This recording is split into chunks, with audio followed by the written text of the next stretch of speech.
I mean, it was probably my junior or senior year. Oh my gosh, at this place in Boston that I hate that I'm forgetting the name of.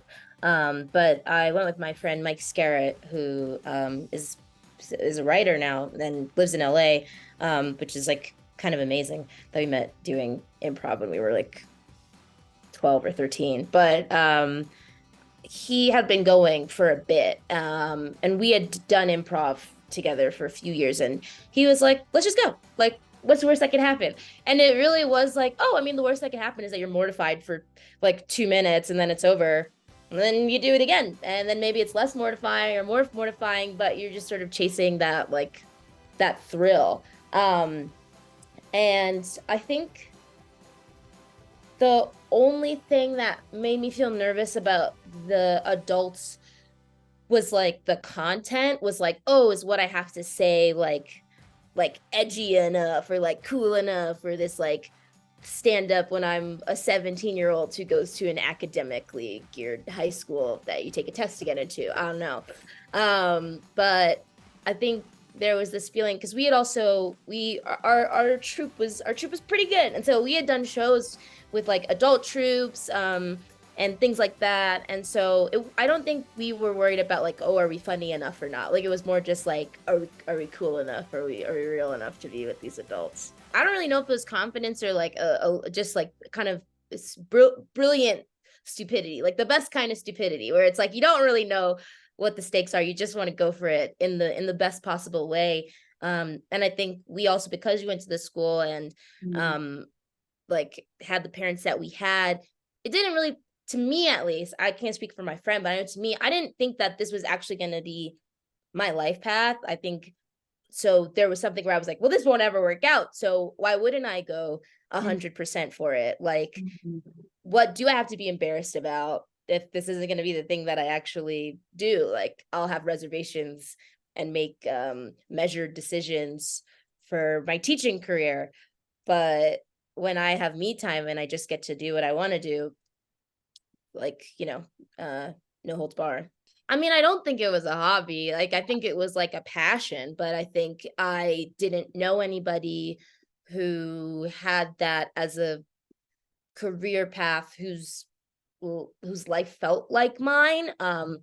And it just did not seem realistic. But towards the middle of my college career, I had started meeting more people, specifically Black women who are like at UCB, and I was like, oh, they're doing this and they're making a living, and the living is like comparable to what I'd be making teaching, and like they have insurance, like they have these things that, to me, especially like as a child of immigrants, I was just like, I need like cold hard proof. Like, I don't need a dream. Like, I need to know that I can have dental and I can get an eye exam once a year. Like, how does that work?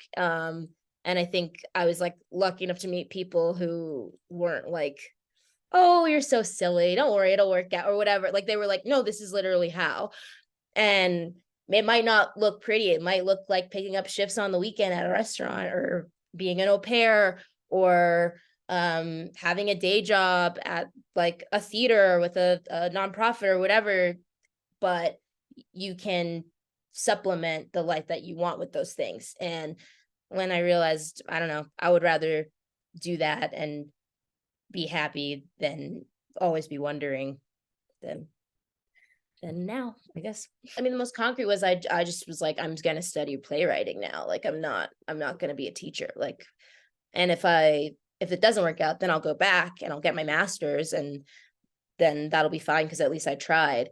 But I think like once I made that decision, then everything else just kind of fell into place. And I was lucky enough to have a lot of friends who helped me and just weren't also like sparing with information. Because I think a lot of times, people want to gatekeep. They don't want to tell you what's what. And I was really fortunate to have people in my corner who were like, we're going to help you. Like, why wouldn't we? I don't know how much I've cultivated it as much as like I've just been lucky to be a part of all these different folds. And I'm fortunate enough that like the people that I love also love each other, and, have people they love and they introduce me. And I think it's just like continuing a legacy that they've been a part of too. But also I think we're all just trying to make the world that we want to live in. Like, I think it's kind of a waste of a life to not. That sounds very dramatic, but it's true. I want to live in a world that's like kind and cares, and if we can extend even a piece of that to our work as well, and like be a part of an industry that isn't cruel, that you know, that where the work isn't suffering, because the work is hard. It's like, if we can at least be open and transparent and kind to each other, then, you know, that's a good day to me. So especially like with writing, I think sometimes when I write, like, and I do like an outline, I realize that I won't like do like the beats or an act necessarily. I just am kind of like, oh, I just know how this like innately flows. And I do think like just hoovering episodes of that show has like done something like that for me. I was also just rewatching it last night, and I was like kind of in awe of like their chemistry all together, and like how they give space for like each of their like comedic sensibilities to like shine. Like nobody like comes in and like blows the water out of a scene and like there's no space for anybody else. Like nobody's chewing up the scenery. They like, obviously, you know, it's a 90s sitcom. There's a much more formulaic approach, or like an embrace of like the just comedy math than maybe now, where there's a lot of, you know, more experimental comedies and cross drama comedies and things like that. But they really just like leave space for each other. I think that type of chemistry, like, I just always love. I think, like, you know, not to throw it to myself or whatever, but on The Bear, I think we're really lucky to like have that type of like alchemy with each other. And like, I don't know, I feel like it's also nice where you're like, okay, yeah, like this is an episode that's like Sinclair and Overton's episode or whatever, and so everybody's like doing their part to let them shine. And I feel like, yeah, it's nice to know that, like, you know, in different shows you can do that in different ways too. And I just love that show. That's just like such a comfort show. It's so good. Yeah, I mean, I just feel so fortunate. I really love working on it, and I love everybody who's a part of it. I've known Chris now for like, I don't know, since I was like 21 or 22. And so to be able to also, I've also been watching like him grow, even though he's, you know, older than me and so accomplished and such a genius. But where I'm like, oh, like this is so cool. It's like seeing you like really stepping into your own, into your power, and doing it with such like grace and positive energy. But that's like a fun thing where I'm like, oh yeah, like I'm watching you grow, you're watching me grow, in my confidence as a performer, in my taste, and also just like in energy. I think I've been learning so much just about like what it means to really like be on a set, what it means to be number one, what it means to be number two, what it means to direct something and also be writing it, all these things. I feel like I just watch everybody who's a part of the show, and I'm so grateful for the lessons. I think so many times too, like in life, you learn lessons from hard things. And I was really having it was a bit of a trip the first season, because I was like, how do I learn lessons from a positive experience? What do I don't know how to take away from this.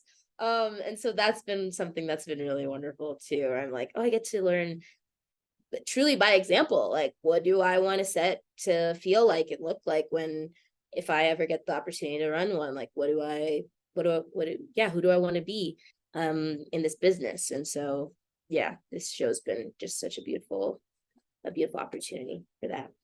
Definitely I was like nervous and then very grateful for, I think, the faith that like Chris and Joanna and everybody on the show put in me. But also it made me very excited because for me, that also means, obviously it's just, you know, nominations and consideration, but it also means that like Abby and Liza could potentially be recognized for their work on the show in the supporting category. And I think we really are just such an ensemble piece. And so if that like creates room for them to be recognized for their performances, which are so heartwarming and moving and amazing. Liza cracks me up and makes me cry in the show and is just so good.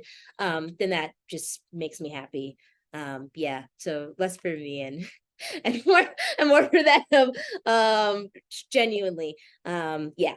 Yeah, I mean, that I think was my first exposure to everything, really, to music, to performing, to speaking in front of people. I think I really have a love for live performance, especially that feeling of just like being in a communal space. And I think especially as like a very precocious little child, I was like, I love that I'm doing all this, and it's for something, some higher purpose. Like I love that I'm not like doing this just because I think it's cool. Like it's because I want meaning. And I think even like as I've gotten older and my ideas of meaning might have changed, it's that like that central feeling, like what I chase after, I think is like, I don't know, is still there. And my parents were really always like art lovers and supporters. And there was always music playing in the house. We were going to see some sort of show, or it's like very surreal. I think it's like not the reason why you do any of this, but it's like very humbling and moving that it's happening, because I think that it means that people are responding to my work, and that is like all you can ask for as an artist, for just people to pick up what you're putting down in whatever way possible. And so yeah, I feel very moved, and it also just makes me want to keep working on things that move me, because that so far has seemed to work out. So yeah.